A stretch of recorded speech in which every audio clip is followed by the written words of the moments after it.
माझी आई सारखे देवत साऱ्या जगतावर नाही. आई माझा गुरु, आई माझा कल्पतरू, विद्येचा सागर आई माझी. मृत्यूनंतर पाप पुण्याची गणनाची निराशाजनक होईल.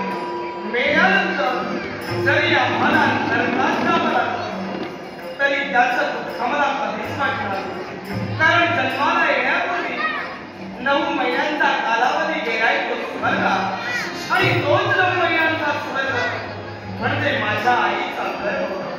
ज्या गर्भात आम्ही 9 महिने आकार घेतला, हा म्हणजे आधी म्हणजे ईश्वर होतो.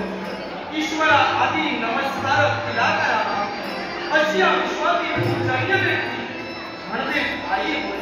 आणि म्हणूनच त्या परमेश्वराला हात जोडण्यापूर्वी माझा प्रथम नमस्कार माझ्या प्रथम मुलगा मातृदेव. ज्यांच्या घडण्या गर्भापासून आमचा जन्म झाला, सत्य न्याय नीती अगदी धर्म अधर्म योग्य अयोग्य याचं तंतोतंत ज्ञान ज्या महापुरुषांना आम्हाला बहाल केलं तीच आमची पितृ देवता. या 2 हाताला धरून विश्वाच्या पटांगणावर चालायला शिकवलं अशा पितृ देवतेच्या पवित्र आणि पूर्ण चरणी माझे ओम अज्ञानं ज्ञानस्य ज्ञानाञ्जया शतकया चक्षुर्मिलितमेनं तस्मै श्री गुरवे नमः. ज्या गुरुजींच्या सानिध्यात तब्बल 12 वर्ष साऱ्या विद्याभ्यासात आम्ही प्रकट झालो. 12 वर्षाचा प्रत्येक काळ पूर्ण होतात तोच रस्त्याच्या दुधर्मात साऱ्या सुहासिनी स्त्रिया आपल्या दोन्ही हाती पंचरथी घेऊन आमच्या स्वागतासाठी उभ्या होत्या. त्याच वेळी माझ्या पितृ देवतेनं माझ्या बाबतीत निर्णय घेतला. त्याच वेळी आमचा राज्याभिषेक झाला.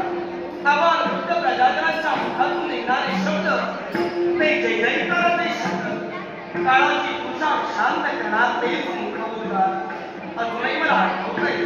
माझ्या गुरुमाऊलीच्या मुखातील शब्द, हे राजा प्रियव्रत, अरे हस्तस्य भूषणं दानं सत्यं कंठस्य भूषणं कर्णस्य भूषणं शास्त्रं किं प्रयोजनः.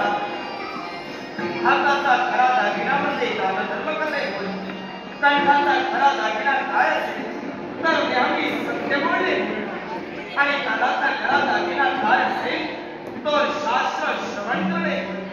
हे दागिने ज्या माणसाजवळ आहे त्याच्यासारखा या जगात श्रीमंत कोणीही नाही. कारण धनाच्या श्रीमंतीपेक्षा मनाची श्रीमंती फार महत्वाची आहे. न जयते वा कदाचिन्नाय भूत्वा भवित्वा वादभूयः अजोनित्य शाश्वतोऽयं पुराणं न भन्यते भन्यमाने शरीरे. कोणत्याही काळी माणसाच्या आत्म्याचा जन्म नाही. त्याचा जन्म भविष्यात होईल अशांत भाग नव्हे. तो अजन्म आहे. तो पूर्ण पुरातन आहे. आणि तो जर का घडवायचा असेल तर